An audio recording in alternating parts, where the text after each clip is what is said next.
Paradise পার্কটি কুমিল্লা জেলার সবচেয়ে বড় ও সুন্দর অ্যামিউজমেন্ট পার্ক হিসেবে পরিচিতি লাভ করেছে। মনোরম পরিবেশের পার্কটিতে ছোট বড় সব বয়সী দর্শনার্থীদের জন্য রয়েছে নির্মল বিনোদনের ব্যবস্থা। ঢাকা হতে এই পার্কটিতে একদিনেই ঘুরে আসতে পারবেন। ভ্রমণ গাইডের আজকের আয়োজনে চলুন জেনে নেই ম্যাজিক প্যারাডাইস পার্কে কি আছে, কি করবেন, কিভাবে যাবেন, খরচ ও অন্যান্য প্রয়োজনীয় সকল দরকারি তথ্য ও পরামর্শ। সাবস্ক্রাইব করুন ভ্রমণ গাইড আর পাশে থাকা বেল আইকনে ক্লিক করে ভ্রমণ গাইডের পরবর্তী দারুণ সব ভিডিও সবার আগে দেখতে থাকুন। বিদেশি কার্টুন ডিজনির আদলে তৈরি ম্যাজিক প্যারাডাইস পার্কের প্রবেশ তোরণটি বেশ আকর্ষণীয়। দৃষ্টিনন্দন এই পার্কে আছে 20টিরও অধিক ride, water park, dinosaur park, picnic spot এবং রেস্টুরেন্ট। ম্যাজিক প্যারাডাইসের সুন্দর প্রবেশপথের ঠিক সামনে 3টি ডাইনোসর বাদ্যযন্ত্র বাজিয়ে স্বাগত জানাতে ব্যস্ত। ডাইনোসরগুলোর ভঙ্গিমা দেখে ছোট বাচ্চারা খুব আনন্দ পায়। প্রবেশ তোরণের ডান দিকে আছে টিকিট কাউন্টার এবং বাঁ দিকে কার পার্কিং ব্যবস্থা রয়েছে। পার্কের ভেতরে প্রবেশ করলেই একটি সুউচ্চ ফেরিস হুইল বা নাগরদোলা রয়েছে।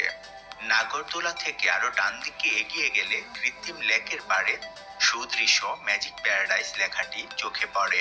আর এই লেকের পাশেই রয়েছে ম্যাজিক প্যারাডাইস পার্কের অন্যতম আকর্ষণ ওয়াটার পার্কের প্রবেশপথ। ওয়াটার পার্কে আছে একটি বড় সুইমিং পুল, স্লাইডার এবং বিভিন্ন ওয়াটার অ্যাক্টিভিটির আয়োজন।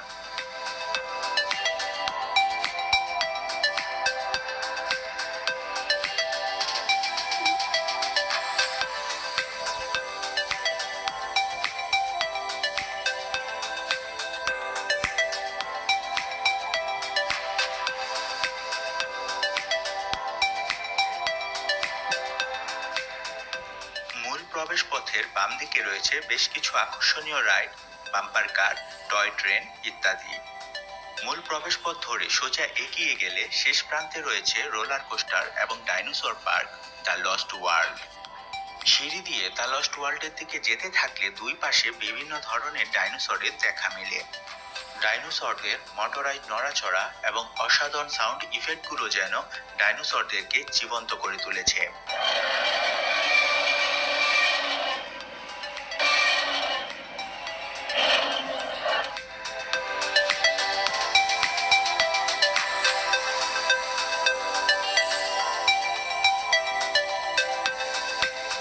আসা যায়। তাই ম্যাজিক প্যারাডাইস পার্ক দেখার সাথে সাথে কাছাকাছি অবস্থিত শালবন বিহার, ময়নামতি জাদুঘর, নব শালবন বিহার